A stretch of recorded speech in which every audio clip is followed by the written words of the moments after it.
thought that before I went to Joker, and then I was like, oh. But then I still like movies. The movie that turned me around was Dr. Sleep. Because I haven't seen it. That was so good. Like I don't want to see it because my favorite character is he's dead still. So who's dead? Sad. Hollering. Yeah, but okay, so he's not dead in the movie. I mean, in the book. In the book, he's not dead. And he's not. And actually, he's a big character in the book. The character of Dick Hallorann does pop up in the movie. If you want to know, he does pop up in the movie because the book. In the novel, he's so helpful. Like you were saying in the novel, he's the father figure. Dick doesn't die, right? Yeah. So in the novel of Dr. Sleep, Wendy is having problems with Danny because Danny's having these traumatic episodes after Overlook, right?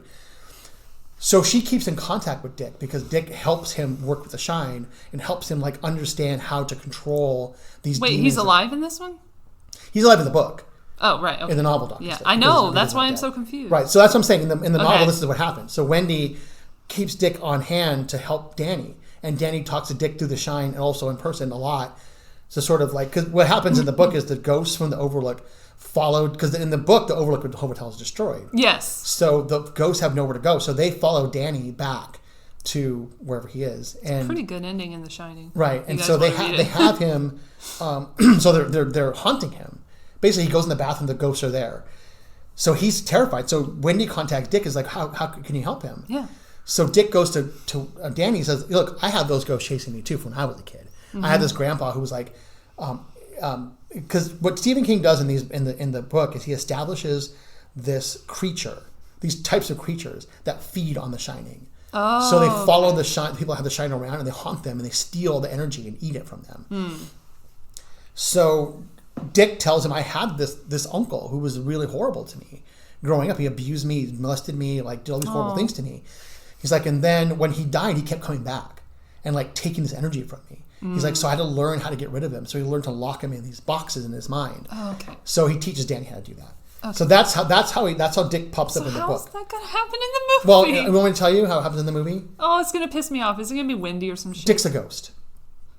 Okay. They just made him a ghost. Well, because they have to do something. I know they had to. Right. So they Dick could have said, "Fuck that one." Well, because if there are evil ghosts, there are good ghosts too, right? So yeah. Dick comes back as a spirit to Danny to help him. I guess that's good for Dick. As a kid to understand how to lock. You should have seen my face when I watched The Shining and he was dying. I'm like, you're like, Dick! Are you motherfucking kidding me? And in case you don't know, it's Scatman Crothers who we're talking about, and he gets an axe buried deep in his chest. I'm like, are you fucking kidding me? In the book, he's so. They killed the black guy? How is this not racist? Well, that's why Stephen King hated the movie. How is this not racist? So in the Dr. Sleep book, in the story of the movie and the book, it takes place right after the Overlook, right? It starts there where Danny's a kid. They go through the sequence of where he learns how to lock the ghosts in these boxes, right? So then it flashes forward to where Danny's an adult, and he's sort of like drinking to dull the Shine, of course, right? And he's doing these nefarious things, and he's like sort of a ne'er-do-well, but he's hidden. He's not using the Shine, so he's sort of hidden away. Then there's a B plot about this little girl who has the Shine, and she gets tracked by these vampires, these creatures, these living creatures that feed on the Shining. Okay, so I had no idea what the story was going into this. I didn't read the book. I didn't know the movie. I didn't know anything about it. I didn't read the book either. And I just went, I'm going to go watch this movie. So I learned what this is about. And I'm immediately captivated. I'm like, this is awesome. Do you think this will go to Netflix? Yeah. I still haven't seen Hereditary. Where the hell is that? Hereditary's on Prime. Where's the other one? What's the other one? Midsommar's on Prime, too.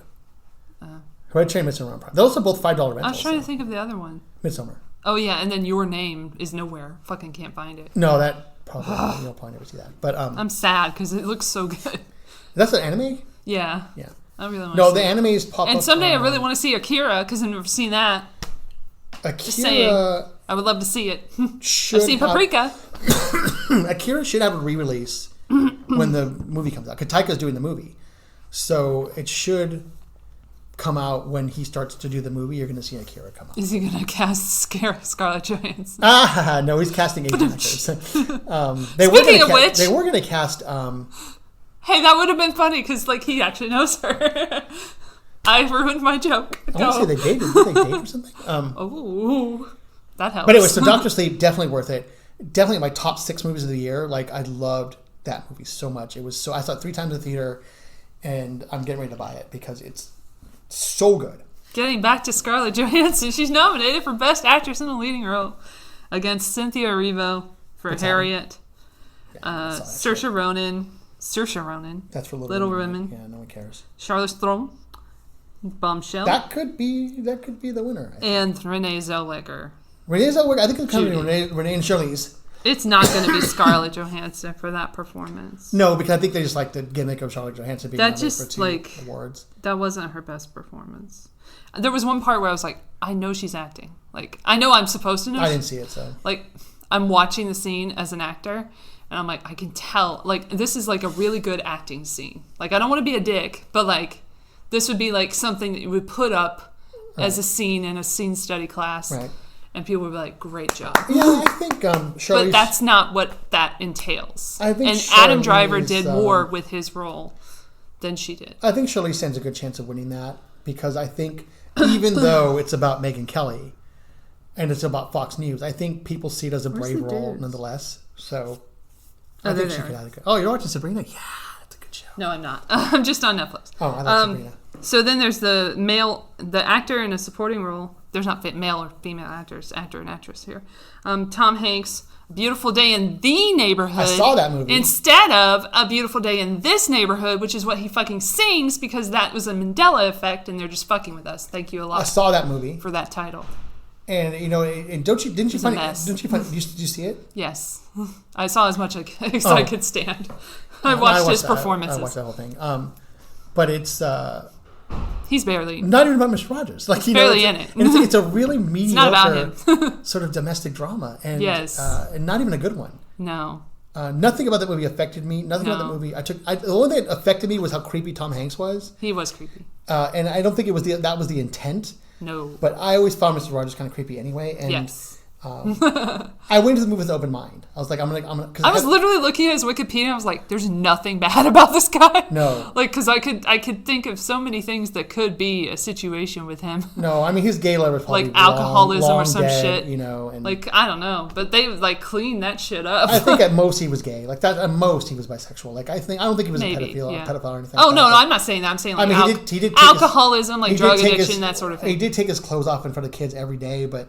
Whatever. What? Because he always undressed and redressed in the show. Hey, did you know that Gandhi did that with girls? Gandhi, like... Well, India. Yeah, India, he, laid down with girls. India's India, man. As a practice and observance of, like, celibacy. Sure. They do what they do over in India. I don't care. And then he got Me Too'd in 2012 by Vice. Like, that sucks for you, dude. India, man. India is a whole nation of Me Too. That sucks for you, dude. Okay, so Tom Hanks, probably not. Next. Anthony Hopkins, not happening. Wait, what's he in? Two Popes I don't give a shit about. Al Pacino, why? Why are we here? Okay. Why are we here? Al Pacino, the worst performance of the year. No. But, again... People are like, but this is Pacino. I'm like, that's the problem. I know, I think people want to give him something. That's not the... Like, look, he's not Hoffa. Just watch Jack Nicholson play Jimmy Hoffa, and then watch Al Pacino play Jimmy Hoffa, and then be like, huh? Watch Joe Pesci playing... whatever his character's name Joe Pesci was the best part of Irishman. He was the best part. I think he was the best actor in that whole movie. He was so understated. He's up for supporting actor? He might deserve to win that. I think he deserves to win. Yeah, I think he will. He could win against Brad Pitt. Okay, I take it back. He's the only competition Brad Pitt's going to fucking win that shit. He might. But like, if he got an acting award, like who knows? Like the SAG Awards could go either way. I think that Joe Pesci, if anybody deserves to win above Brad Pitt, I voted for Joe Pesci. I would not be upset if Joe Pesci won. I think he did a great job. He was really good, and he was very real. Then we got the dudes. Actor in a leading role. Let's go. Antonio Banderas, Dolor y Gloria. Didn't see it, don't care. Leonardo DiCaprio, Once Upon a Time in Hollywood. Maybe. Adam Driver, Marriage Story. No chance against Joaquin. I would say no. Well, no. I think Joaquin's going to win for sure. No chance. Joaquin Phoenix, Joker, Jonathan Pryce, The Two Popes. Jonathan Pryce should have been Wait, was he even in that? I shouldn't say that. I don't know if he was in that. You know what? He was in Titanic. He was. I remember his... He wasn't playing anything major then. Well, Titanic won enough shit. I don't need to be... So in that category, Like, why? My sentimental favorite would be like Leonardo DiCaprio, because I love that movie, and I think that the role that he played was pretty challenging, because again, I think he's playing himself in that role, because he's playing somebody who is in the twilight of their career and sort of facing that. Like, you can look at it that way. Like in the scene where he's talking to the little girl and he's talking about the book by Easy Breezy, and he's like, he's playing this guy who's just not the best anymore. He has to face becoming useless every day. And I think when he actually breaks in that moment, and his real voice comes through, which is really interesting. And I don't know if it's a choice or what happens there, but he loses Rick's accent, and Leonardo DiCaprio actually says that line, where it's like he's becoming useless every day, and the accent goes away, everything goes away, and he just says it as his normal voice. And I think that's an interesting thing, because it goes right back to Rick's accent right after that, or he actually is in Caleb's accent at the time. But I know, so I'm like, that's pretty challenging, because he's playing somebody who is facing that dilemma, as he's playing somebody who's facing that dilemma as someone who's facing that dilemma. Like, it's a really layered sort of thing. But and the whole manic depressive thing, sort of the subtleties of that, and the comic touch he puts in there. It's a nuanced role, and I think if he wasn't really up against the sort of loudness of Joker, he might have a chance. He would have a chance, definitely. Joaquin wasn't in there, he'd be the winner. But because Joaquin's such a loud guy, and it's in there, and I think people like him, and I think they want to see what he's going to do on television, and I think they want to give him something. He's probably going to win.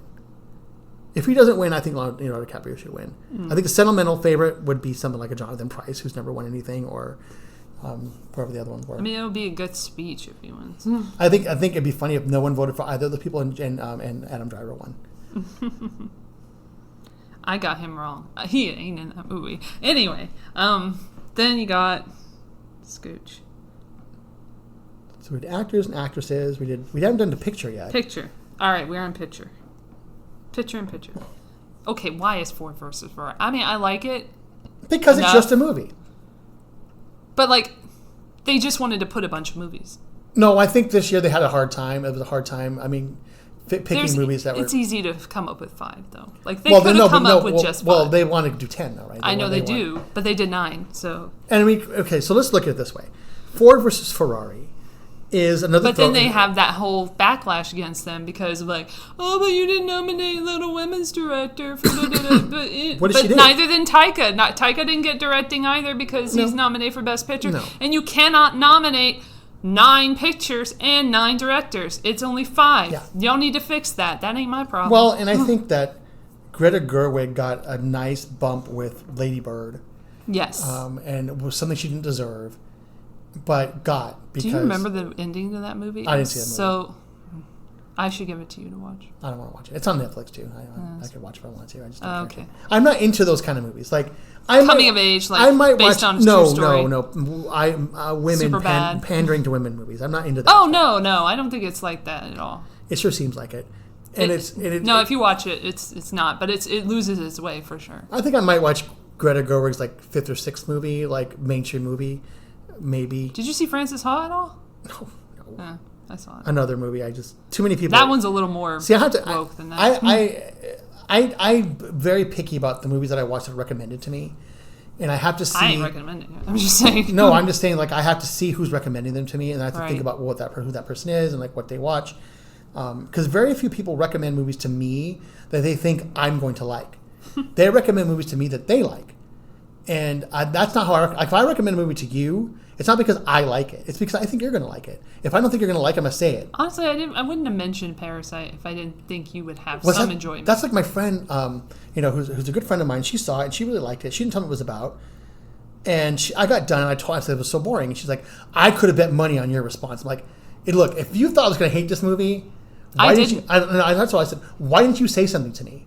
Why didn't you warn me what this movie was about? I'm pointing to her in my imaginary mind. Yeah. I'm pointing right now. You can't see this because it's a radio. But I said, why didn't you warn me? If you thought I was going to hate it, why didn't you tell me you thought I was going to hate it? Yeah. Like, why did you let me go see this fucking movie that you didn't think they were going to like? Why did you tell me it's the best movie of the year? I was like, this movie was shite. I was like, and I'm sitting here watching and thinking, oh my God, no one I know who knows me would recommend me to see this movie. I said, if we were sitting there watching, like, because she and I go to her house a lot and we watch movies. And we'll go through like the listings and see the description of the movie and then be like, okay, I want to watch that. If I saw the description of this movie and she saw the description of this movie, none of us would watch it. Neither of us would watch this movie. Oh, a family moves into another family by taking over their household duties.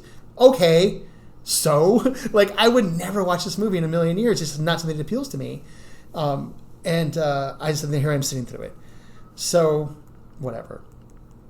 Sitting through 2.5 hours of that shit.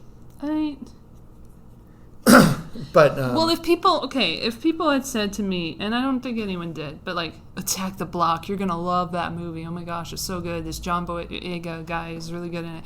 I'd be like, all right. But I watched it and I fucking loved that movie. I would say you're okay with it. I would say 50-50 with you. If I didn't know that you'd seen it and watched it, I would have been like. I was so surprised at how much I liked that movie. If you'd asked me, do I like Attack the Block? Now here's what I think about you. Yeah. You like British movies, and this movie is very British. It's almost British to be foreign, right? So you also like foreign movies. You put a lot of credence in foreign movies. So I'm like, okay, maybe that would be 1 point for you. You're not a big action sci-fi person, so that would be a point against it. But I like good action sci-fi. But it is definitely a more intimate story, and you like that kind of stuff. I kind of want to watch it again now. I've watched that movie like 7,000 times. Shit, it's so good. I love that movie. John Boyega's best performance. The best. I said so. I'm thinking there are 2 points in it and 2 points against it for you. So if you asked me not seen it and say, hey, should I watch this? I would say, you know what? I don't know. I think you would give it a shot because of the foreign nature of it. I think you'd enjoy the foreign nature of it. I think if it was an American movie, you probably wouldn't like it. But because it's this British type of movie, you would like it because I don't like all British. No, but this type of movie, like the King's Speech, I could leave. No, because that wasn't a British movie. A and B, it was terrible. No, it was an American movie made in Britain about a British thing, but it was a terrible, horrible movie. Oh yeah, and boring as fuck. Like I'm like gosh, what I say when that one, I was just like what I say. Would you like the Iron Lady? No, you probably wouldn't. Oh my gosh, I hated it. No, because you wouldn't like that movie. But if you, it's like propaganda. Right, but I think Attack the Block, I'd be 50-50 on it. Yeah, for you. So I do weigh I'm just things, like remembering the apartment scene. I do weigh things for people when I talk to them of whether or not they would like them. Like I have one friend. I watched it with a group too. That could be like, one of those things. Like it helps. Yeah, you're like locked into it. But it's also something if you watch it with a group who didn't like it, and you get it, that's another way too that you're kind of like going to be into something because like I got it, you didn't. Like I like this movie a lot. Dude, I watched A Clockwork Orange with a group, like with my roommates. Back when I lived in Silver Lake. That's challenging. And it was like, what the fuck? And I had never seen it. They had seen it. And I was like, what am I watching? Okay. I don't feel like you like that movie, though. Because of the violent nature of it. I think you like the violent parts. I think you did. No, I don't like. And I think you like Roddy McDowell. That's not what I mean. Malcolm McDowell, I mean. Hey, are they related? Yes. Okay. He did his best performance in Caligula, let's be honest. Caligula. I would say Malcolm McDowell's best performance is probably, if it's not Mr. Rourke in the new Fantasy Island, like the one they did for Channel 7, the new one, he was really good in that.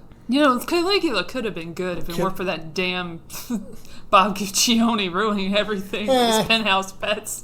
Whatever. I mean, all the blowjobs. I think he did a great ruining job the mess.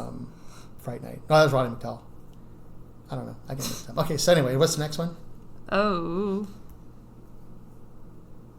So we said Ford versus Ferrari was number one. It's not going to win, but it's not number one, but it's like there. It's the first one. The Irishman. Probably that's probably like the safe bet. That ain't gonna happen. But because I'm gonna bet right now on this podcast, The Irishman will not win the Academy Award for Best Picture in 2020. I'm betting it now. No, but I'm not saying it's going to. I'm just saying it has. I'm just saying that I'm putting that out there. It's.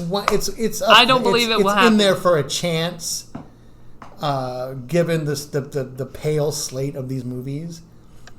It's in there for a chance. Politically, it could maybe just to make a statement. Jojo Rabbit, no.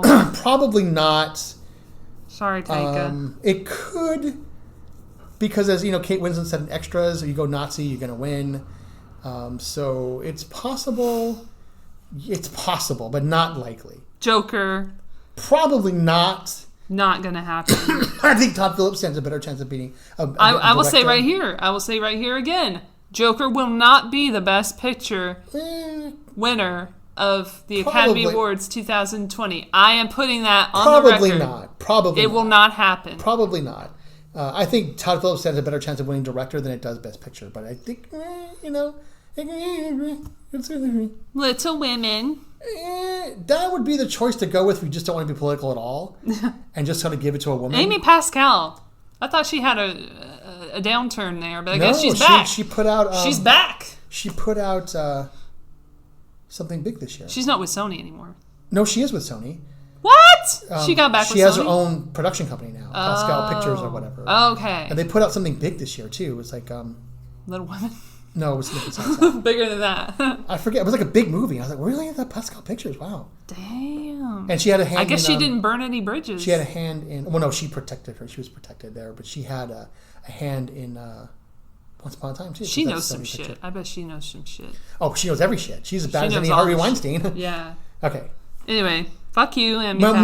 Little Women has a good shot only because, again...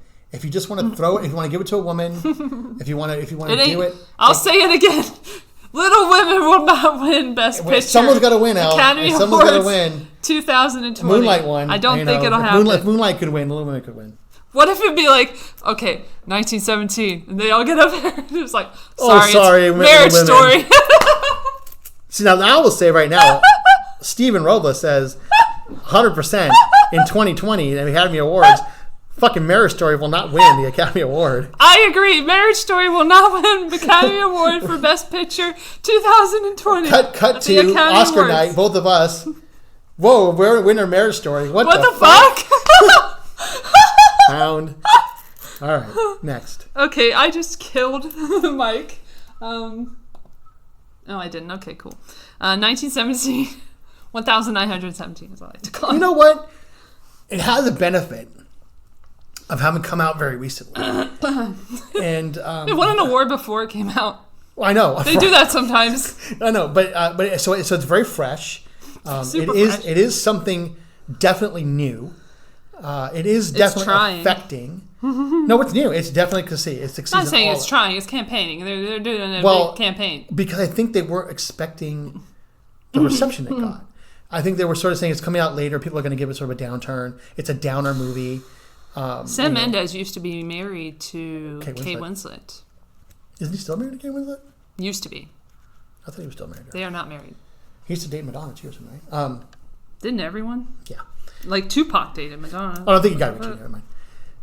So 1917 Guy Ritchie. 1917 has a really good chance of coming up from behind, like Kobe, and winning an award. It could. Because, again, it's another great sort of safe choice. It's non-political, and it's non-controversial. It's just a movie. It's just a movie, So it could. He's married to a lady now. Not that he wasn't before, but her name is Lady. Lady Bird. She's an OBE. What's OBE? One of those she's a knighted person, Order of the British Empire. Oh, wow. She's a lady. He's married to a lady now. Sorry, Kate Winslet, you're not a lady. I thought he has to marry a lady. Kate Winslet was a name. Alison Balsam is the lady he's married to. Oh, Balsam. She's Balsam. He went from Kate Winslet to Alison Balsam. All right, let's a trumpeter. Let's go next. Okay, so 1970, good shot. Good chance. Okay. It might be a three-way between that Irishman. I'm not going to say that won't win the Academy Award. It might be a three-way between that Irishman and There's the next one. Once Upon a Time in Hollywood. It has a very good chance of winning. It's probably the second choice. I disagree. I think it's the top two are probably that and Irishman and then 1917. I will go out on a limb and I will say this movie, Once Upon a Time in Hollywood, will not win Best Picture Academy Awards 2020. I don't know. Boom. I don't know. It is the most Hollywood movie of all the Hollywoods. I mean, it's so Hollywood that I saw My Neighborhood in it. Right. I saw My Neighborhood in there too. And as a 70s neighborhood or 60s. I know they show a piece of Burbank Boulevard that's by my house. No, it's 70s neighborhood. I think it is the links they went to make it. I think that it sort of did its job without a lot of hype, And oh my gosh, we're coming to the end really soon because it's almost 2 hours. I know. Well, this is a good 2 hours. Okay. Oscars is a good reason to spend 2 hours. This is going to be as long as Parasite. Sorry, guys. And more exciting. Speaking of which, that's the next one. Parasite. So say Once Best Upon a Picture. Time, I would say, has a good chance of winning. It does. It just has a good chance. It has. I think it's him, Scorsese, and Sam Mendes. I think. Parasite is the last one. I will say right now. That's my personal as favorite. Of the Oscars of 2020, and Parasite will not win the Best Picture award. I will say that it has a very good chance, as much of a chance as 1917. No. Yes, it does. But not many people saw it. That doesn't matter. Not many people saw Moonlight. I got it right over there. The right people saw Moonlight. Oh, the white people are like, that's what black people are like. The right people saw Moonlight, not the white people. The white people saw La La Land. But La La Land had black people in it too. People just didn't had a black remember. person in it. John Legend was in it. Okay. So I think that Parasite is maybe the fourth position in there. Like, if just somehow. That's just because you don't like it. No, I just think I'm giving credence to 1917 by not saying it won't win. It's not as good as 1917. I'm not going to say it won't win. I didn't watch it. It's not as much of a filmmaking achievement as 1917. Well, nothing is. That's not the same. It's not as good a filmmaking achievement as Once Upon a Time in Hollywood. Then why don't you have another awards ceremony for the best one-take film? What? It'll just be that one. That makes no sense at all. No, it's not the same category though. That's why they just have a black Oscars, right? Because they should just have an Oscars for black movies. Best black actor. Best black movie. Harriet. They should just have a movie. A movie about slaves. Just have an Oscars for women. Slave movie again. No blaxploitation. We're just doing slaves. That's for the Independent Spirit Award. No Dolomite. We're just doing slaves. Sorry. No Just Mercy. We're doing that's slaves. what I want to Sorry. know. Where's Dolomite in all of this? Like on Netflix. Dolomite was so good, at least as good as Bombshell. Let's say. At least as good as that, right? I mean, I'm sort of like the type of movie that it is. It's probably a shit ton better. You didn't see Unmade with Dolomite? I haven't seen it, What? but I can guess that it would be better. You would like that My movie. last shit was better than Bombshell. You would like that movie, Elle. I'm sure I would. I will watch it. That you would enjoy Dolomite. Okay, I gotta watch that. I gotta watch Thor. Gotta watch the other thing. I don't know if you would like Thor. I think I would. I think I'm about 50-50 on that. I liked Guardians. It's not like that. I like Thor: The Dark World. Okay, so if you like Thor: The Dark World and you like Guardians, then you will like Thor: Ragnarok. I think you'll like it because it is funny. It's definitely a comedy more than an action, and it's got the Hulk in it. And I gotta see what Taika has. Taika actually does a character in it as well, and it's irreverent. I think you'll like it. Whatever happened to that guy, Damien Chazelle? What's he up to? He made that shitty movie First Man, and then it didn't go anywhere. Oh no, did he? He made something else. He made something big, right? No, that was it. Like it was like the John Glenn thing. I thought he made a superhero movie or something. Didn't he make? I think he's attached to something. No, he made something else, man. He made something pretty big. What is he attached to? Let's find out what Damien Chazelle's up to. We're all wondering, right? Okay. He made a black movie, but I can't remember what it was. He made a black movie in the very beginning with his first short, which was basically La La Land, which they put into a white. What was his other movie? Come on, he made another movie. Thing. He made a big black movie. What was it? Damien. Damn it. Can you spell Damien? Why don't you just type in his last name? It's probably easier. Really? Oh my gosh. I only put DMIE and it's like Damien Chazelle. Okay, shit. Okay. We're looking here. Sorry. I know this is exciting. This is great radio right here. This is fucking awesome. First Man, that's it. That's it? What's the movie before that? La La Land. Okay, so that's what I'm thinking of then, La La Land. Oh my gosh. That's a black movie. That has black people in it. Yeah, Whiplash was based on a Whiplash short film that he did. His first film was called Guy and Madeline on a Park Bench, which is what La La Land ended up being. It's a musical. Okay. In black and white. So that's the reason. With a black and white. So they made First Man. So First Man was only last year. A black trumpet player and a white girl. Yeah, First Man was only last year. It's not like he's had been on hiatus for 1,000 years. He's making a movie. Just chilling. Yeah. Justin's chilling, I'm sure. Justin was nominated, I think. You know who I wonder about is the guy that made 12 Years a Slave. Oh, poor thing. He's making another one. Was Nathan? Not Nathan. Is it another slave movie? No, it's something else. Shit, what is his name? Nathaniel? No. He's gay too. Steve McQueen. Yeah. No, who was the guy that got busted for Me Too? There was the guy that got busted for Me Too who made like a slave movie. Not Steve McQueen, Steve Queen. Steve. The guy who made another slave There's movie. There's a queen in it. And he got busted for Me Too. He made a movie, a black movie, but he got railed. Oh, fuck. What the fuck was his name? What is his fucking name? I don't know. Steve McQueen, yeah. No, I'm not 12 Years a Slave. It's another guy. Well, there's a different guy named Steve McQueen. No, okay. never mind. Yes, there's an actor called Steve McQueen. He was from the 70s. No, I know that, but I'm saying, I don't mean it like that. I mean like, he has the same name. I always thought that I was getting them confused. No, I forgot. They all have the same. He has the same name. He was like a black actor. He was a black director. And who are we like, talking about? I don't know. I'm trying to remember the guy's name, but he like a black movie, and he got busted by Oprah for some. He got accused of rape or something, and he didn't really do it. Yeah, that's ironic considering she like hung out with John of God, who is a serial rapist and sexual abuser of his own child, who ended up killing herself. How convenient. Yeah, Oprah's coming to task, man. Yeah. Okay, so what's next? Okay, so we're I done don't use her gifts anymore, just to spite. We're done with the pictures. Is that it? Yes. So what we have tonight is the Grammys. The Grammys are happening. I don't know anything about the Grammys. Shit. There's nothing about the Grammys. It's not really that big a deal. Oh, he did Shame. That's a big one. Steve McQueen did Shame with Michael Fassbender. Okay.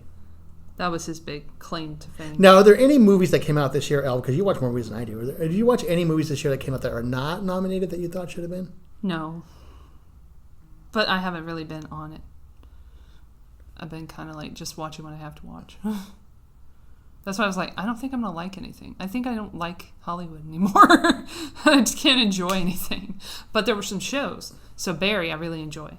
Still enjoy Barry a lot. There was one episode that really stood out this past season. And I voted for it for Best Comedy Series, but it didn't win. Or Cast in a Comedy Series. Which I yeah, but what's his face won? Right? Somebody won. Bill Hader did not win. And no, I was very surprised. Huh? Henry Winkler won, didn't he? No, not this year. Oh, that's okay. He won last year. I thought Barry won for something this year. No, last year. It's like they got nothing. Fleabag took over. Oh, right. And then fucking The Crown won Best Drama. Trash. I do not like The Crown. I don't understand it. I mean, I understand it. It's propaganda. And it's like royal people shenanigans, and I don't really care about it. But is it good?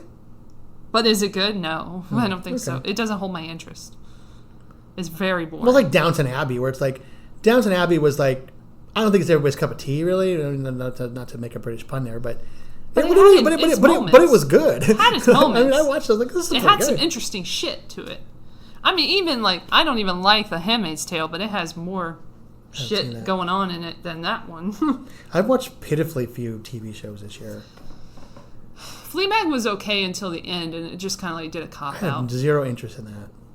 It breaks the fourth wall every episode. Yeah. Oh, you know what's another one that was really disappointing was Rami. Like, I saw that guy win, and I was like, oh, let me check that show out since I got the screening room open.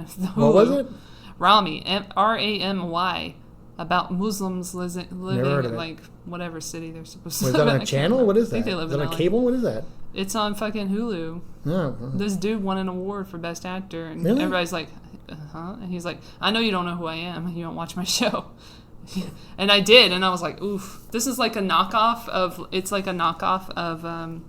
Aziz Ansari's show that he had on Netflix, which for some reason I'm not remembering the name of. Oh, Master of None. It's very similar to that, except it's Muslims. Yay! Everything you wanted to know about Muslims, but we're afraid to ask. Yeah. That's pretty much what it should be called. You got me on TV, man, because I used to watch a lot of TV, and now I just don't watch anything. I watch what's on Netflix. That's it. And there's something, and it has to be. I like The Witcher. Like, I think you would like The Witcher. I think I have to watch. I'm like 60% on this for you. Dude, I fucking watched Shadowhunters. I will watch The Witcher. Okay. I think you would. I'll give it a shot. You know what I think you'd like about The Witcher is that it's committed, and it's fantasy. It's not just like something like Game of Thrones, where like Game of Thrones at first was like very boring to me. And I didn't understand why I was watching it until they started having dragons and giants and magic. Then I started watching things you do for love. Right. But then you watch... I literally heard that, by the way, just to cut in a little quick. Like somebody played that at the office yesterday. The things you do for love, and I was thinking about that scene in Game of Thrones where Bran gets thrown out of the window, and I'm just laughing to myself. I'm like, you wouldn't get it. You know what I'm thinking about. Well, The Witcher manages... That's a callback to Joker. Go ahead. I want to say that The Witcher is not a substitute for Game of Thrones. Absolutely not. And people are like, oh, it's the new Game of Thrones. Good. It isn't. I don't want it to be. Except that it takes place in a fantasy realm. Well, a lot of things do. But there's magic, there's swords and sorcery, there's witches, there's female empowerment. There better be witches. Oh, there's very fucking witches, okay? Give me some witches, There are bitches. fucking witches, and there are fucking monsters, okay? And fucking dragons and shit. Like, I take it back, there are no dragons. Oh, you got me excited. Sorry, I forgot the dragons. But there's definitely, we need a Never-Ending Story remake with Guillermo del Toro directing. No, please don't do that. Please don't do that. Yes, Guillermo del Toro. Because the Never-Ending Story, if you watch that movie now... Yes. There's nothing to be added to it. Like, the effects all still work. No, they all still work. They do, but they could be updated. They don't need to be updated though, because they didn't use a lot of I'm just saying, it's the one thing that hasn't been remade. I think it could be, and it is on IMDb is like in waiting and development, whatever. I don't think they're ever going to do it because there's nothing. The original movie still holds up. It's a lot of movies would get remade because the originals don't hold up anymore. They can become dated. No, I get that. But the effects all still work because they all did. But they could work even better. Well, they can't because they're all practical effects. They did perspective work on that. Yeah, but it would be nice to see a practical effect film again. It is practical effects. But I mean, in this era, it would be good. I'm trying to think of one. They could redo the stuff too. The stuff would be amazing now. You could go after Trump 100% in that shit. Yeah, why? What does he have to do with food? No, I'm just saying, if they wanted to make it all woke and everything. Well, like Star Wars, Rise of Skywalker's all practical. They don't do a lot of digital in that. They do overlay, but they do a lot of miniature work. Mm-hmm. A lot of miniature work. Oh, do you remember? Did you ever watch this film? Yes. Game Night. Yeah. Pound. Love that fucking movie. Yeah, that's so good. I was so surprised with it reminded me a lot of Tag. Did you watch Tag? No. It's like that. I'm not gonna. No, it's not bad. If you like Game Night, you like Tag. I don't. And you like it. If you I liked it for reasons that you probably think. Because it's fucking violent as fuck. No, I liked it for the societal reasons, like making fun of society, kind of like. Game Night? Yes. The corporations, like the product placement with the chips. Yeah, okay. That was funny. It was a whole big thing. It was a thing going on in a thing that you don't know is a thing until the end of the thing, and I like that thing. I think you should like Tag. I like a thing with a thing and a thing. Look, just remember this. Tag is the reason that Jeremy Renner wasn't in Infinity War. Whatever. Because he broke both his arms doing Tag. Jeez Louise. I missed out on the biggest payday of his life, probably. Okay, we're hitting the Parasite movie mark. So, so Grammys... no one cares. I don't think anyone cares anymore. Is the thing that's the story? Is I guess there was a sexual assault allegation or whatever the fuck behind the scenes. I don't know what's going on. What does that have to do with what songs are good? Exactly, but I'm saying I want. You know what I want? I want Old Town Road to win everything. Okay, let's just fuck it. Let's just Old Town Road win everything. I think even though I think it's from last year, let's have it win everything this year, and let's just go on. Give it to 7. Why not? Go ahead and give EP an album of the year. Go ahead. Let's see how that works out. Huh? Oh. An EP is nominated for Album of the Year. Look at it this way. His first EP is nominated for Album of the Year. That's because no one cares, because he's in the Illuminati, man. I'm telling you. They have him. It's because they need people to watch the show. They also have him. I saw him he had a jacket with a fucking pyramid. It was hilarious.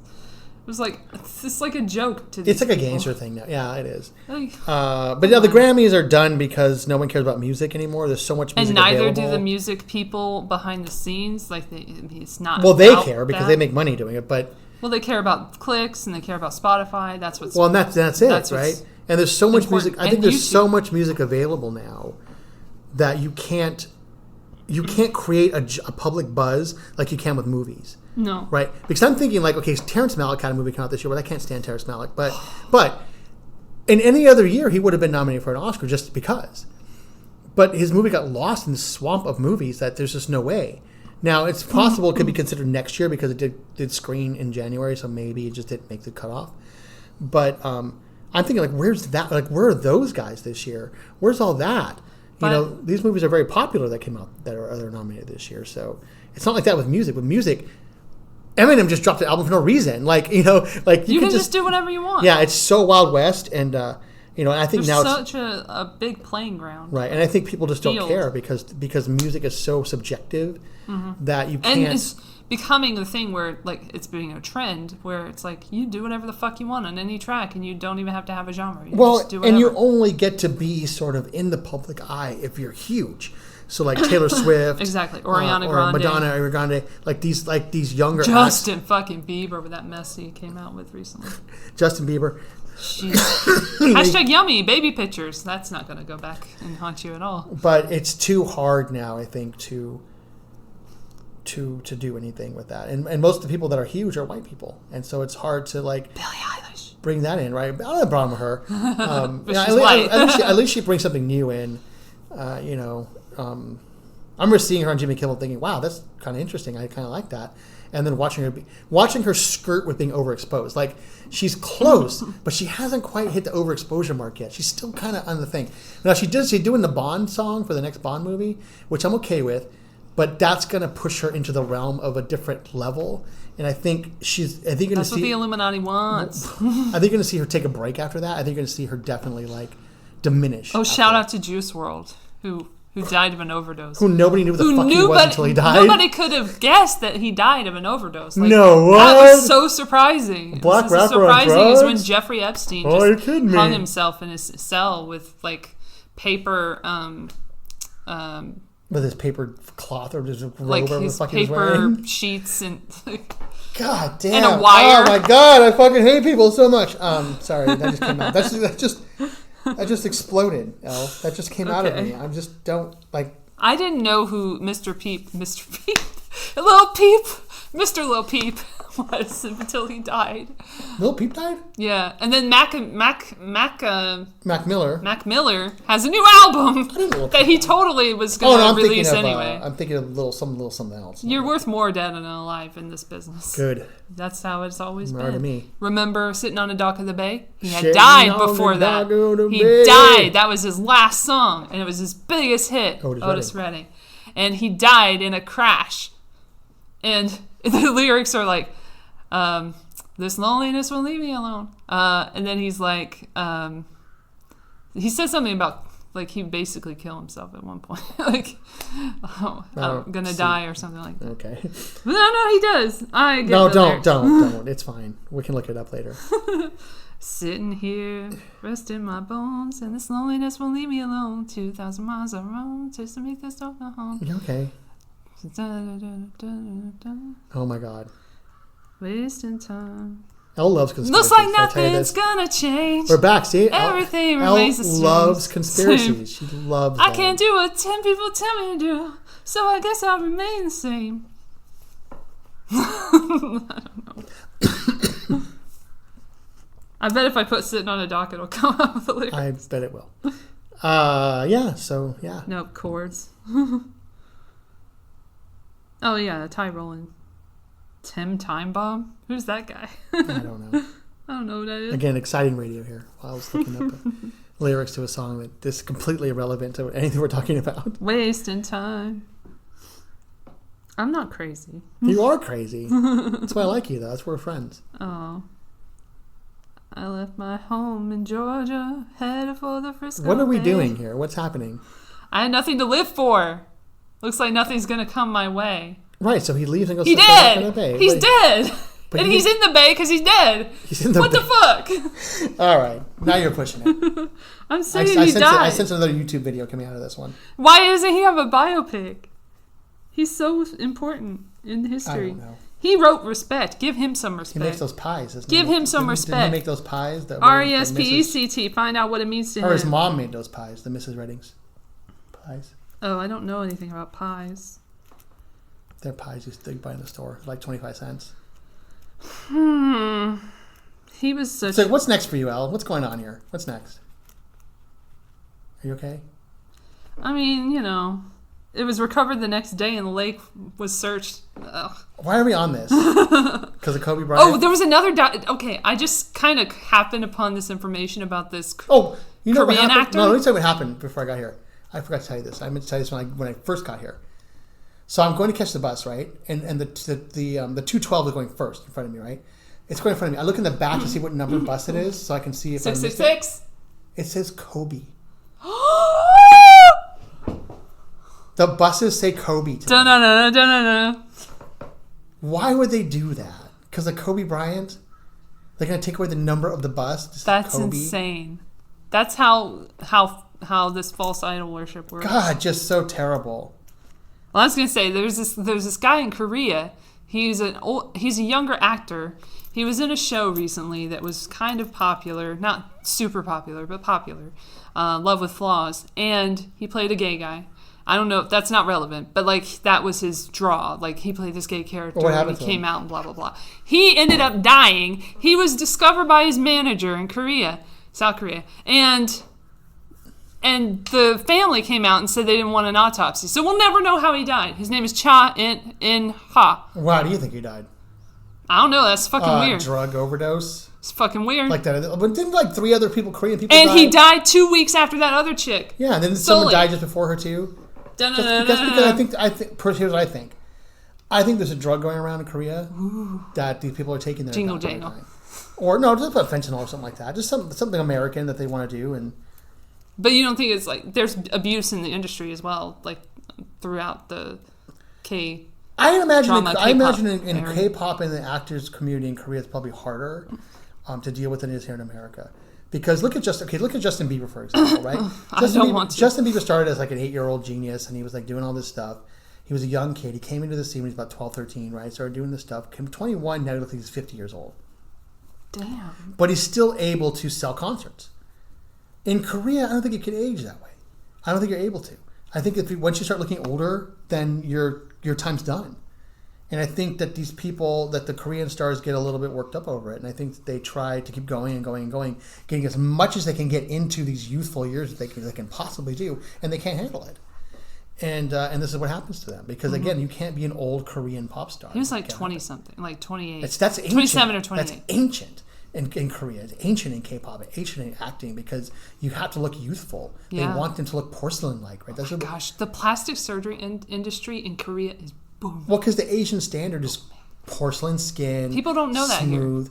They don't understand the light skin. Like, they don't get all that. Like, that's why they all look alike in the groups, because that's it's homogenized. It's supposed to like be the same. They want it to look all the same, and it's really marketing. hard. It's really hard for people in Asia. Shout out to BTS. It's really hard for people in Asia to maintain the status quo like that. That's why they want to come to them. That's why everyone wants to come to America. I believe they're nominated tonight at the Grammys as well. BTS. Well, they should win. I did like their album "Love Yourself." It was really good. There's nothing wrong with them, and and again, it's good. They want to translate to America because you want to come to America. You don't want to have to stay coming to America. Right? They're redoing that sequel. Yeah, they're talking about. Which should be funny because if Dolomite's any indication of where Eddie Murphy's going. Oh my gosh! Did you see him at SNL? It was the best episode. I watched 2 sketches of that. Gumby. I didn't watch that. I watched Mr. Robinson's Neighborhood. Oh, yes. That was always one of my Classic. favorites, and it was really great. I love those. And then I watched his monologue with all the black guys. Even with all the shitty cast members, I loved him in it. He was so good. No, it was really funny. And then I watched the monologue with him. Oh, and then him and the North Pole thing. Like, I didn't watch that. Oh, that was I only watched 2. I watched you should watch that one. I might watch that. It's the news one. It was really funny. I might watch that. His character is really perfect. He's super funny. And, yeah. He kind of got led astray for a little while. And I watched him in interviews pre all this stuff, and he looked so, like, thin and like angry, and he was like, I don't want to do comedy anymore, and like then he did Dolomite, and Dolomite is so brilliant, and he's so like remember when they fucked him over for the Dreamgirls thing? Like they gave him all this buzz and shit. Dude, and, like he was going to win. Everybody was like, he's gonna win. It's all up in the bag. Like he's gonna win. He's gonna win. He's gonna win. Comes to the Oscars, he's like, oh, I'm gonna win. And then Alan Arkin was like, what the fuck? Bullshit. Random. Well, then they put him in Mulan, the cartoon. And then he gave him a song, and that's why in Shrek Donkey has a song because they put him in Shrek and they're like, you're going to get a song, Eddie, because you should have had a song in Mulan. And then in the movie Mulan, they just took that character completely out. I know. They want to make it more realistic. But there's still fantastical elements in it. Which yes. I'm like, you can't have Mushu in there? Come on, man. Yeah.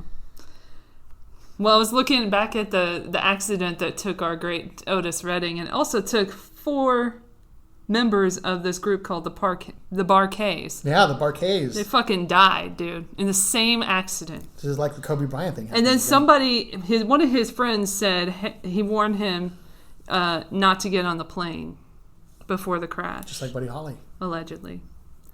Well, they always come out. It always comes out right. James Brown said it. James Brown! Already! Don't get on that plane already! He claimed in his autobiography already. the Godfather of Soul that he had warned Redding not to fly in the plane. Already, don't fly that plane. He knows about the Illuminati. He knows what's going on. I love James Brown so much. Oh man, he has so many issues in Georgia. We saw it on the news all the time. That's what's so great about it. Dude, it was like, what did he do now? He was just a human being. His Wikipedia was cleaned up too, because he did a lot of shit. Just a human being. It's just a flawed, crazy. He had so many issues too. He did. He was our Chris Brown, basically. He was really, well, that'd probably be Ike Turner, but still, he was definitely somebody who. Yeah, he had some issues. Very flavorful, very spicy. Never got to meet him. My dad did. I didn't. Yeah, a drummer also was there. The valet and the pilot died. Everybody died in that damn crash.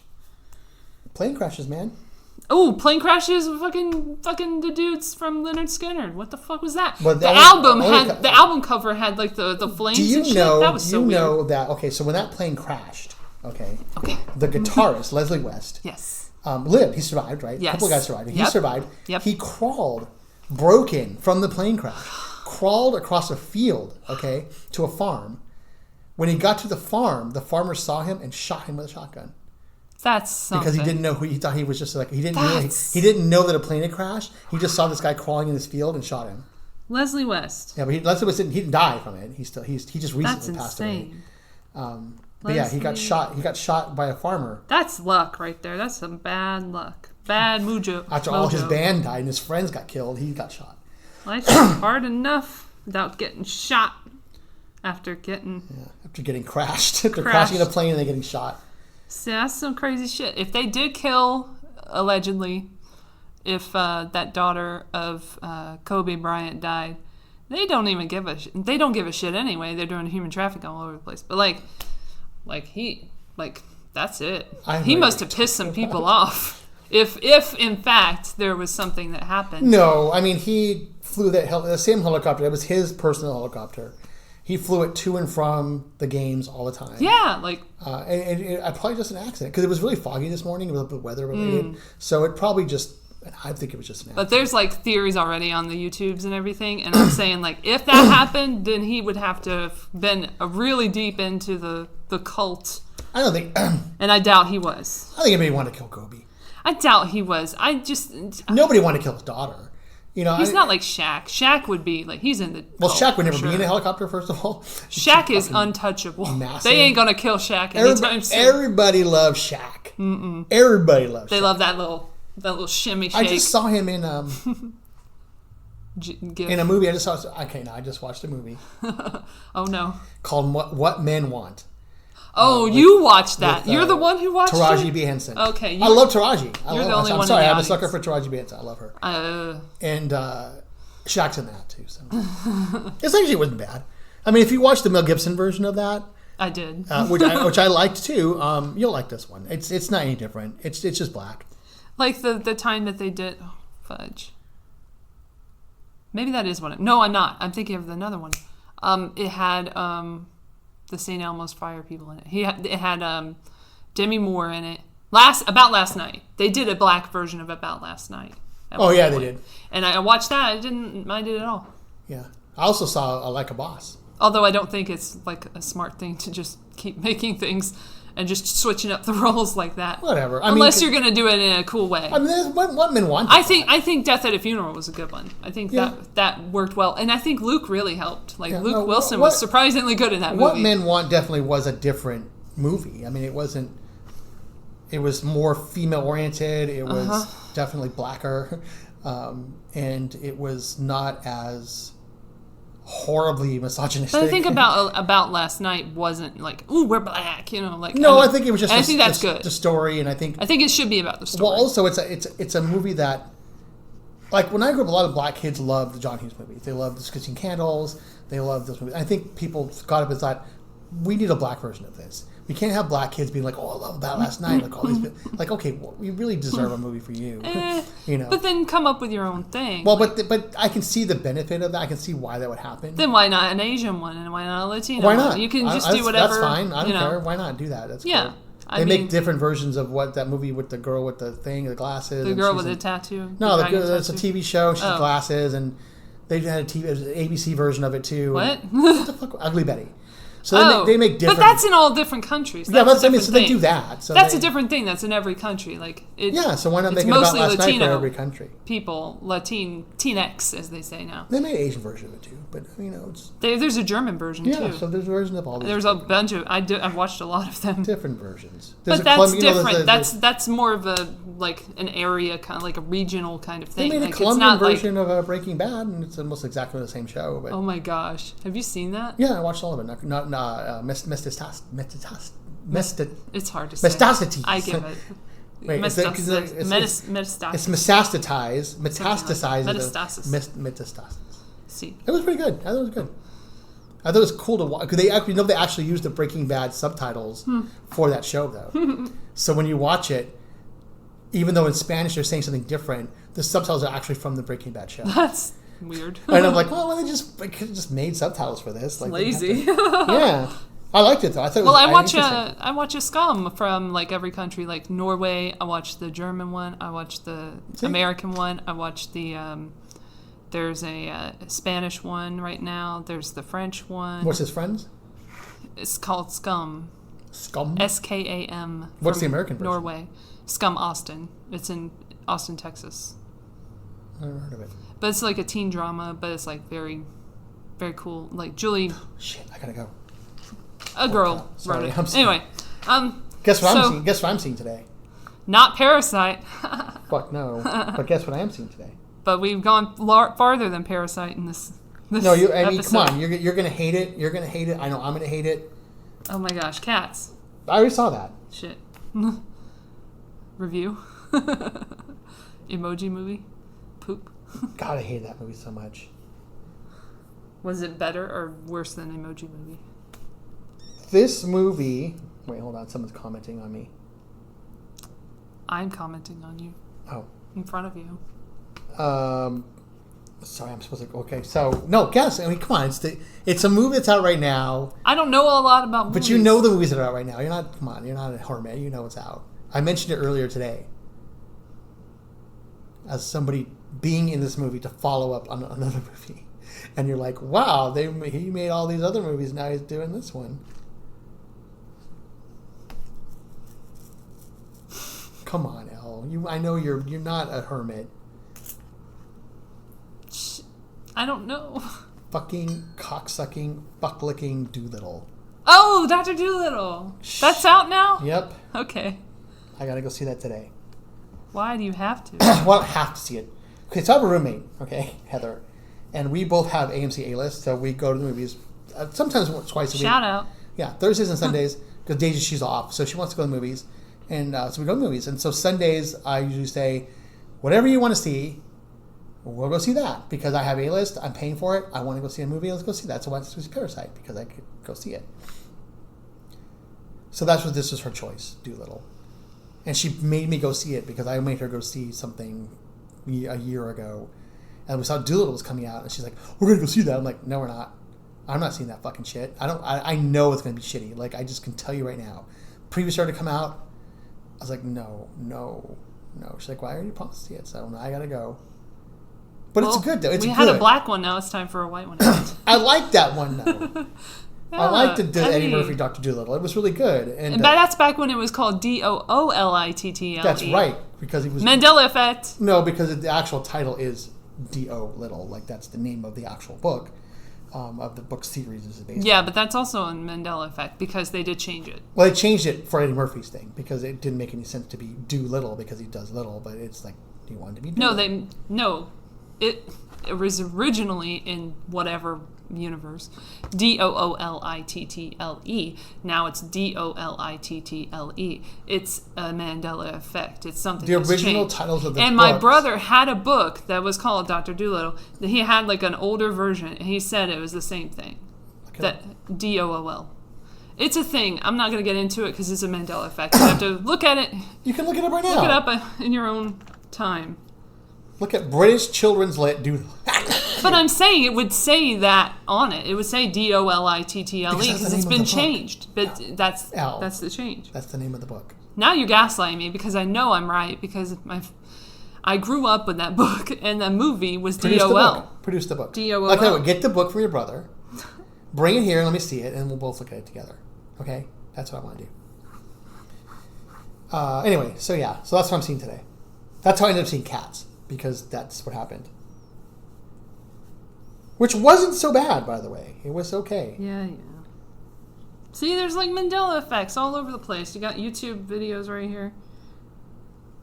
Dr. Dolittle, all over the place. I'm crazy, though. You are crazy. I'm not crazy. Dude, you're probably, I wouldn't say crazy. And I will go one more. I will say that Selfie, which was based on not the Dr. Dolittle, but like Eliza Doolittle, I will go there and say her name was Dooley, Dooley, and the original name was Doolittle, which is the same spelling as Dr. Dolittle. But that's going a little bit further. I have no idea what you're talking about. That's going a little bit further. The surname is Doolittle. Dool. Whatever. Okay. Doolittle. All right. Although this is the Elle Latham that I come to know and love right here. Whatever. The conspiracy theory. It's not a theory. There's residue, but whatever. I'm not going to get into it. Love it. Look if at you just go down the rabbit hole, you'll find it. How do you know people didn't plant the residue just to fuck with you? My brother didn't plant the residue. Show me the book. He has to show me the book first. All right, get the book from him. Have it sitting here, and I want to see the book in my hands. Okay. All right. We're on. And then the Berenstein Bears. Come on now. Come on. You can't say that it was always Stain. It wasn't always Stain. I have a book from childhood that says Berenstain. I don't know. Now you're one of those Berenstain. It's right there. It's in my hands. What do you want me to do? What do you want me to do? It's right there. And it's a beautiful day in this neighborhood? No. It's a beautiful day in the neighborhood. They even have it in the title. They're throwing it in our face. And then there was like a flip of Houston, we have a problem, to Houston, we've had a problem, back to Houston, we have a problem. Which was neither. That's because Houston, we have a problem works for the movie. It works for the tagline. They switched it around so many times. Yeah, it's called artistic license. No!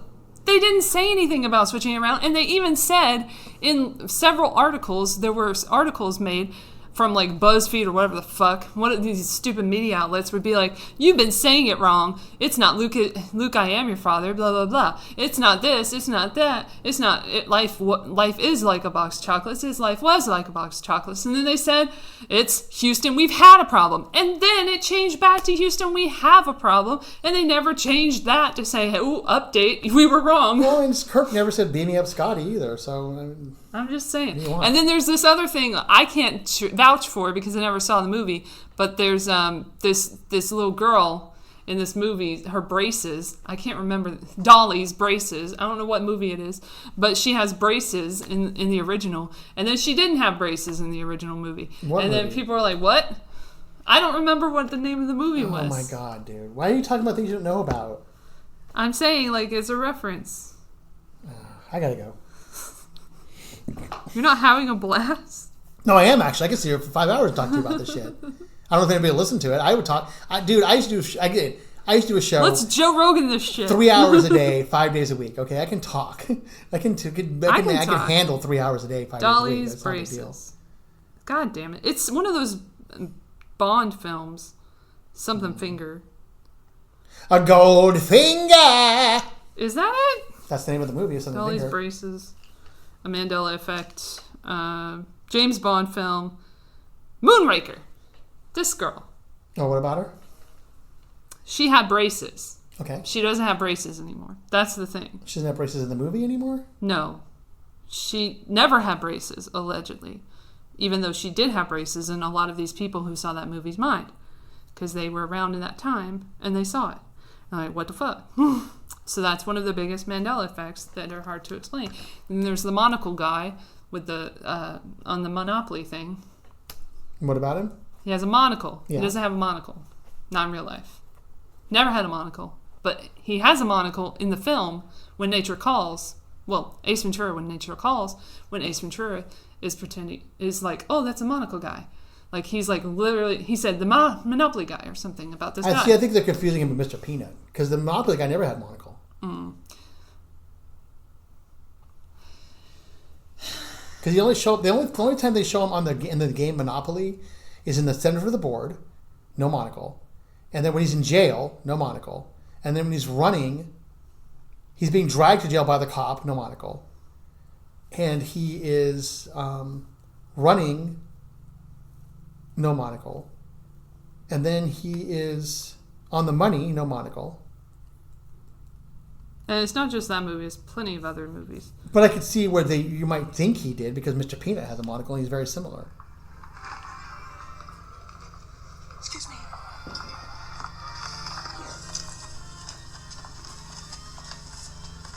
That's not a Mr. Monopoly, he just calls him that.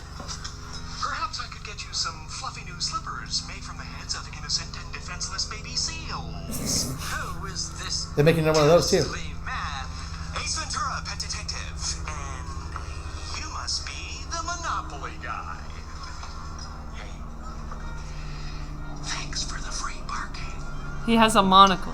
No, he has a mustache and he's wearing a tuxedo. That's the gimmick. Yes. But the monocle, he's just calling him that because he's a rich guy. He's not calling him that because he's the actual Monopoly guy. Monopoly guy does not have a monocle. Mr. Peanut has one. Anyways. Anything else? That's it. Shit. You promoting anything? Oh, I have something to promote too. Oh, cool. Shit. What are you promoting? Yeah, I can promote something finally. Well, while he's doing that. I'm checking the bus. Go ahead. Okay. Well, my promotion is that, lucky for me, there's going to be a new political journal, and the first issue I will be published in it with a couple of poems. So look out for that in the spring. Very excited. Oh, what's the name of that one? Don't know the name of it. Well, that's good. So, can't say. It's very much in its infancy. And Caitlin Johnston is being approached as well. So she should be in the same issue, hopefully, as well as me. So that will be good company for me. Well, she is a very well-known, on Twitter anyway, journalist who does a lot of unbiased reporting on, like, Julian Assange and all the wars and propaganda, stuff like that. Damn, homie. Okay, guess how many people were in that helicopter that killed KobeBryant? 6. 9. 10 people. Oh, now it's 10. Now it's 9. Oh, great. So they just Ali'd his ass. In a fire, too.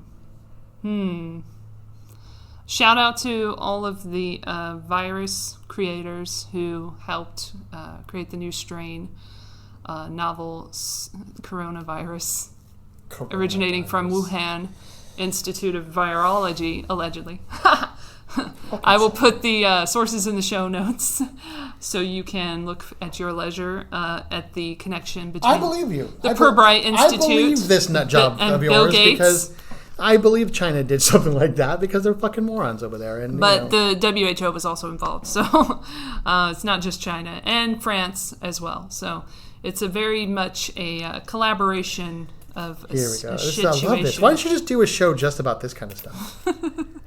Well, we had to talk about movies. No. Why don't you just do a show about this kind of stuff? Oh, okay. You could just like sit here all day. That's how this started. Untape your webcam and just like go on YouTube and. That's how it started, man. And just start talking about random thoughts like, with Elle Latham. Yeah, and just start talking about like plane crashes and Mandelas and fucking Kobe's and moon landings and shit. Like, and I'm not endorsing the Mandela effect, by the way. I'm just saying there you believe in it though. A belief in it. See, so you're endorsing it. I'm saying it exists. There was a movie that came out with Lord Taylor in I it. know. Like, I saw that. I didn't see that movie. Robin I saw Lord that it was Taylor. out. And except they called it the Mandela effect. No, they didn't. They did, but they changed it to Mandela no, effect, they didn't. and they just went back and changed. But what they did is they made it so it never existed because nobody watched it. Goddamn fuck. Sorry, Robin Lord Taylor. You still did well on You. We love you. I haven't seen that. You is good. You would like You. Did you watch The Politician? No, I won't. You'd enjoy that. I watched it a smidge. I think you, as much of Gwyneth Paltrow as I could finish it stand. through, you would watch it and you'd like it. Okay. It just seems like your type of thing. I think I was watching, I was like, oh, I think I would like this movie. Oh, I watched a debate movie one time, like a movie about debates. The one about so the one where boring. the kids went to Washington and they fell in love. I like that one. They were in Maybe. debates. Yeah, it was. It was that one. Was it There's called? only one fucking movie about debates. What's it That's called? the only. I don't remember. No, that's the Great Debates. That's good. No, No, that's I'm good talking one. about like there was like a romantic Yeah, drama. and they on went Netflix to or some shit. Washington and they were in debates and. It was a black girl, not a white boy. No, okay, that wasn't it. Then. Yeah. Not that matters. I'm just identifying. I don't watch movies about mixed races. What? I'm just kidding. It wasn't the issue. I At least. wish we should clip that part and just promote the show with that. About me talking about black movies. Like, I was thinking about, because I was talking to my friend the other day, we were talking very openly. Like Out of context quotes. Yeah. We were talking very openly. I talk very openly with you on this show. And a lot of it's about getting people to listen. And Oh my getting gosh, people we're almost to 3 I know. hours. This is actually kind of exciting. It's Getting- exciting! Getting people to respond. Because people that know me in real life, I'm not really like that. Like, this is me talking to entertain, because you want to get people speaking, you want to get people involved. So I'm very open. But I was talking to them about black movies, and my friend was like, "You're skirting racism here, buddy." I'm like, "What are you talking about?" Like, there are black movies. There are black movies. There are Mexican movies. There are white movies. There are movies for people that, like I look at like Parasite, for example, is a Korean movie. It's for Korean people. I think if Korean people went to see it, they would get a lot more out of it than I do, because they speak Korean. Like, I don't get the jokes. I think the jokes fall flat. I think the dialogue is crap. But it's because I'm listening to translation. I'm reading a translation. I'm not listening to the language. I don't know Korean, so I can't listen to the language, and maybe I get some more out of it. I still enjoy, like, I watch Thai shows sometimes, a lot of the time, and I still enjoy it without knowing exactly the inside jokes and stuff, like the weighing and whatever that they do. And some people do. But I feel like, it's like when if you watch Japanese movies, for example, you lose something in translation, because you're not getting to listen to what they're actually saying. Unless you get a good dub. Because sometimes you get a good dub that... There's no such thing as a good dub. No, there is definitely a good dubs. Unless they do it themselves. Well, that's what I'm saying, because you do have Japanese people who speak English that do the dubs. And so they get the slang. And so they're able to translate... But I can still not enjoy it because it's not insane. There's a good... there's a show on Nickelodeon. What the fuck? There's a show on Netflix called Diablero. Which I'm not sure you would like, but it's very much like Ash vs. Evil Dead. Like, it's about a demon hunter, and it's very irreverent and like really kind of crazy, and lots of crazy cars and guns and shit. But the dub on that, and it's Spanish, but the dub on that show was really good, and they managed to, because they got Spanish actors to do the dubs, and they get the slang. So when you hear the Spanish and you see the English, or you hear the English and you see their lips moving, they're getting it. And I'm like, this is a new type of dubbing, because they're actually getting people to understand the colloquialisms of the language, and they're able to, like, not just translate what they're saying, but they literally translate what they're saying and how they're saying it. And it means, like, I don't know, it's hard to describe. But, like, because my job at Fox when I worked there was to handle dubs for these foreign movies. Shout out to Fox. So, yeah, fuck yeah. Now 20th Century Studios. So they're, but I got to hear some of the dubs for these movies, and so see the people who did them, and they're really, really, they're really advanced. I'm like, wow, you could watch this movie and really get the dub, because.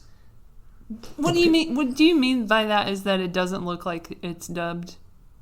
No, it doesn't. Of course, it looks like it's dubbed, because they don't do anything with the lips. Well, sometimes what I mean they is, can make it to where it is. It would look almost really right. weird if they did that, but no, I mean is the language. So, like, you can get like a dub still. where the language, what they're saying isn't what they're saying. Like it's translated in a way that, you might have a Japanese person saying, "What the fuck, motherfucker? Like, what are you doing?" Right, in Japanese, but in American, it might say, "What the hell, dude? What's up?" Like, that kind of thing. No, I know. I've seen that in the Thai shows as well. But now you see it where it's like the English dub will be like, "What the fuck, motherfucker? What are you looking at?" Like, it will really have what they're saying in the language that they're saying, because you have someone who understands the slang. And I appreciate that as well. Saying it. A lot of times, you just have people that are just they're writing. They have an English script, and they're just sort of saying the English script. Some of that has to do with, like, budget, like if you can afford the subtitles. Well, now they can, because the way they do it now is like when you're so let's say you're doing a Polish dub of a movie.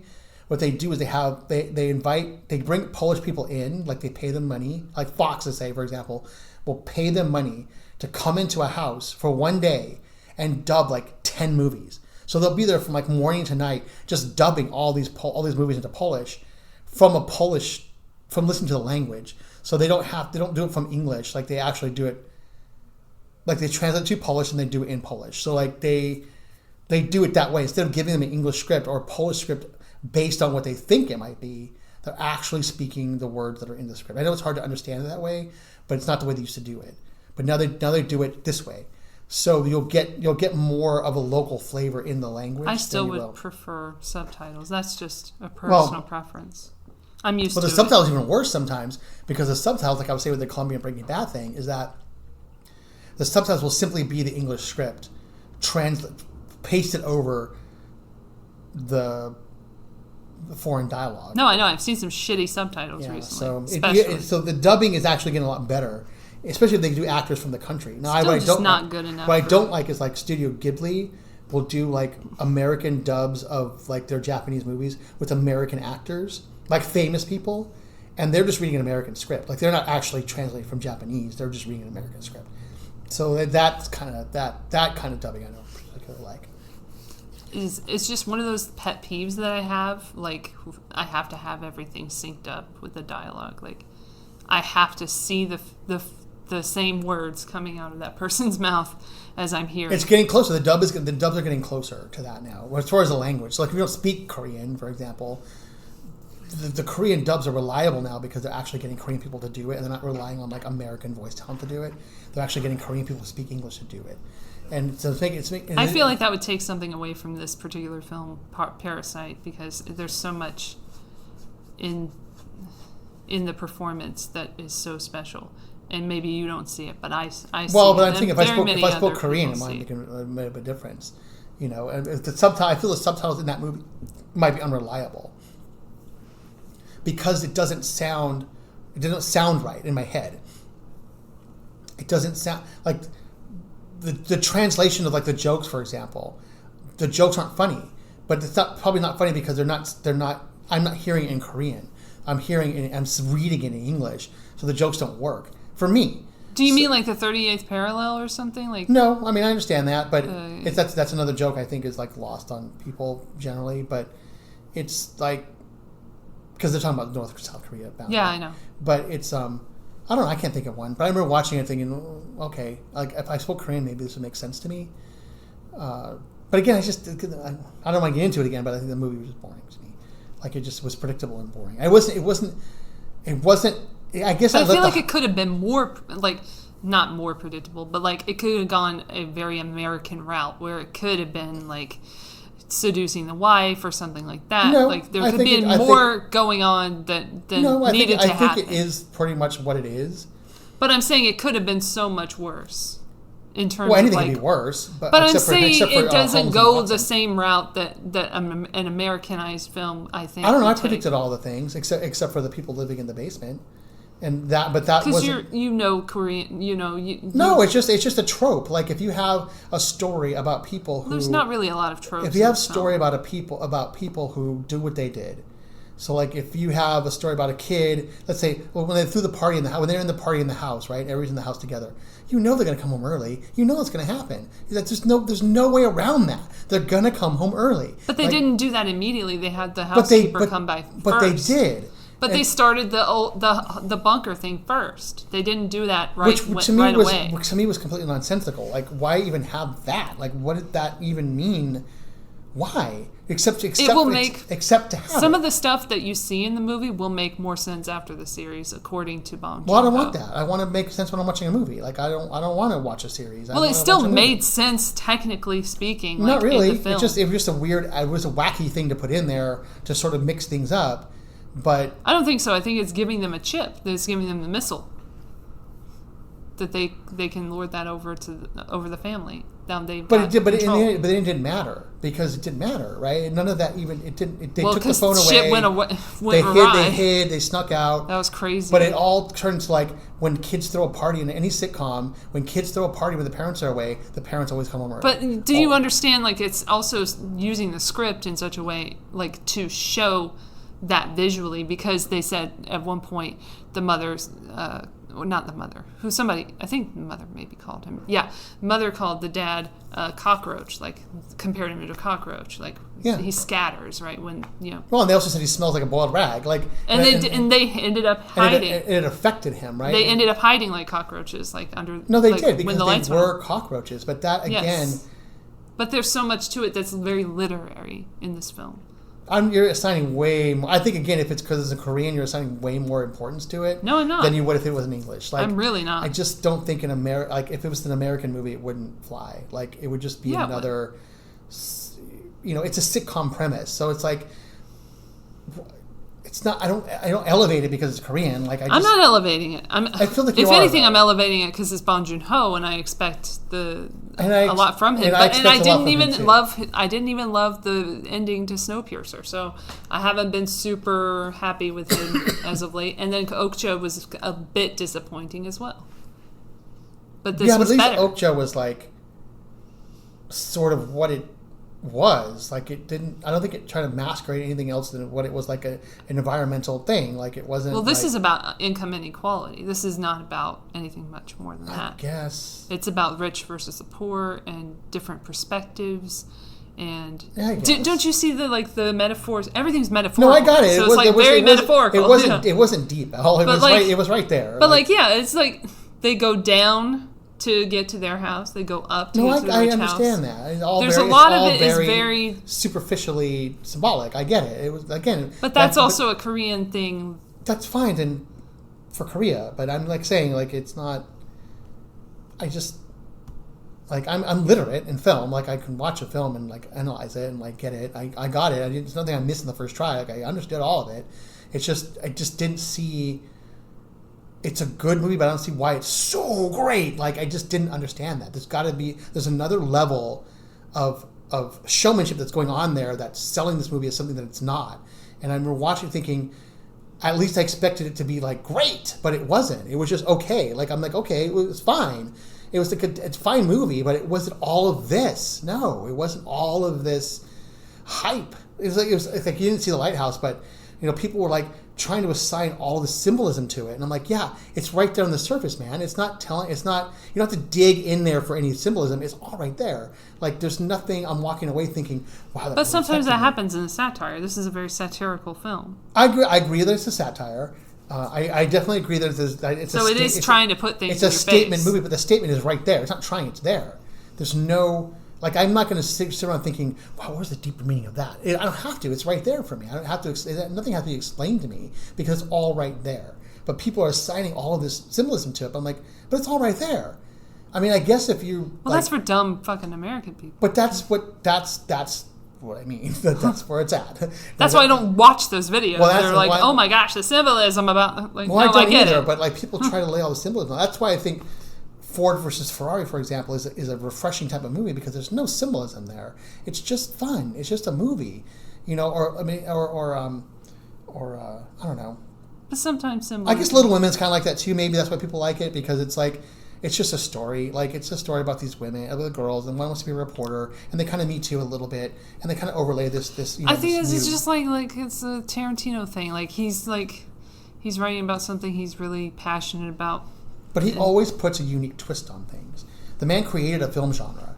So it's that is and that whenever he makes a movie, he reinvents it. Which one are we talking about? Well, he created a film genre of Pulp Fiction. There was no type of movie of Pulp Fiction before he made it.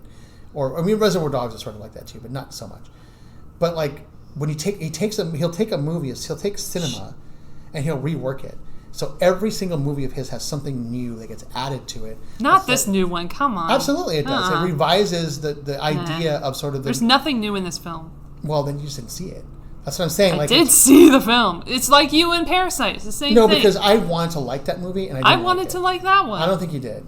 Yes, I did. I wanted to be surprised, pleasantly surprised. I was pleasantly surprised. I don't know, and it's that's. I like the dog. The dog was cute. I mean, I think Hateful Eight might be one movie where nothing was really added in that. You know what? I kind of when I watched it, I really liked that movie. Except that he did film a play. That is definitely he filmed a play, and that's something kind of new, the way that it is. Oh my gosh, itchy. But Once Upon a Time, definitely, not just from the historical revision of it, aspect of it, but also from the, the way that ageism and the way that sort of sexism and the way that cultism is approached in Hollywood is sort of given a new perspective. And I think people look at those things. Here's a nit. I'm gonna pick a picnic. Is Brad Pitt's character Cliff Booth. He goes. He sees the girl, the underage girl, on the side of the street. Trying to sell her wares, and trying to pick up a ride or whatever. And he has like a conversation with her, not very long, and then he goes. And then he goes back to her, and then he basically kidnaps her, and has her in his car. He didn't kidnap her. She wanted to ride back to Spawn Movie Ranch. He said, okay, look. So then he's like, oh, I'm like a great guy, because like I'm not gonna have sex with her. No, he didn't say that. He didn't say like that's the implication, is that he's a good guy. He's not gonna have sex with her. No, it had nothing to do with being a good guy. He says it exactly. Prison's been after me my whole life. I'm not going to prison for you. He wants to fuck this chick, but he's not going to go to prison for it. That's why he asked her how old she is. Because he doesn't want to get in trouble. Why does he go to the extent of actually having her in his car then? Because he wants to go back and make sure his friend's okay. Stupid. He wants to make sure George Spawn's okay at the ranch. He doesn't like hippies. Who? George Spawn, the Bruce Dern's character. Oh, yeah. Spawn Movie Ranch, the guy who owns the movie ranch. Oh, yeah. Okay, so in the 60s, the Manson family took over Spawn Movie Ranch and lived there, right? Now, Al Pacino was in this. He was better in this. Just saying. Well, he was better in this. But, so Brad Pitt here, like, he wants to give her a ride because I think he's entranced by her. I think he's interested in her. I think he actually has a soft spot for girls and women. Like, I think young ladies. Like a chivalry. No, because he's not into young ladies. His wife wasn't a young person, and he doesn't seem to be interested in women at all. Really, he just seems. And then my issue is like, she puts her fucking feet up like they always fucking do. Yeah, on the dash, because she's a hippie. Because that's what we do. And he kind of takes a look at it too. Like, he kind of takes a look at it like, what the fuck are you doing? But he lets it go, right? Because she's a kid. And so I think he gives her a ride. Because there's always a reason to put that in the movie. Well, because that's just that he gets people talking, right? He gets people talking about this. Like shit. Brad said, it was his foot fetish. So Cliff invites Pussy Cat, or her name is, into the car, and takes. Well, that was how they named these people in Men's Family. What do you want to do? Sunflower and Pussy Cat and all these. I know, Squeaky. I'm just saying it's stupid. And so he takes her to the ranch to make sure that his friend's okay, and he wants to make sure that they're not. It kind of fell apart at the ranch. That's what I'm trying to say. But that's where the whole thing gels together. I don't think so. Why not? I just think there's too much time spent there. But why? Why? With the girls and like. Yes, there's a point to all that. But why does it fall apart? Instead of gelling together, which is exactly what it does. Because then Lena shows up. Well, okay, so that's a personal preference, but. Like sometimes the characters in a Tarantino movie just start talking to each other for too long, and then you just lose the plot, and that's where I kind of lost the plot. It was like it just became all about this one little thing that happens. There's always one little thing that happens, a little shot, like a little sequence that they do, and this is gonna happen. This dude, the dude on the horse and shit, and like all this shit is happening, and it doesn't feel like it means anything. And then the fucking the movie shit doesn't feel like it means anything at all, and it's just a waste of time. But it means everything. That's the whole point of the movie. What's the plot then if it's not that? Exactly. Yeah, I've heard people talking about there's no plot, but I don't know. I mean, I don't know how. I'd rather see them, hanging out watching movies like by themselves in the house. That's more entertaining than that would have been fun. The Nice Guys was a pretty decent film with Russell Crowe, not Russell Crowe. Yeah, Russell Crowe. Russell Crowe and that Ryan Gosling guy. Okay, I gotta go for Russ. All right. Well, we made it to 3 hours. Yeah, thank you so much for listening. No promos? I have nothing to promote. I have nothing. I'm just trying to get to 3 hours at this point. All right, I gotta go. He's gonna go. I gotta go see Doolittle. I'm gonna go. He's gonna go watch the Dr. Doolittle movie. He's gonna give a review next time we do this. Thank you so much for listening. And hopefully you got this far. This is the longest episode we've ever done. Just break it up. man. Break it up into 3 hour-long pieces. I'll do whatever I do. I think people will listen to it that way. All right. Thanks, guys. Bye.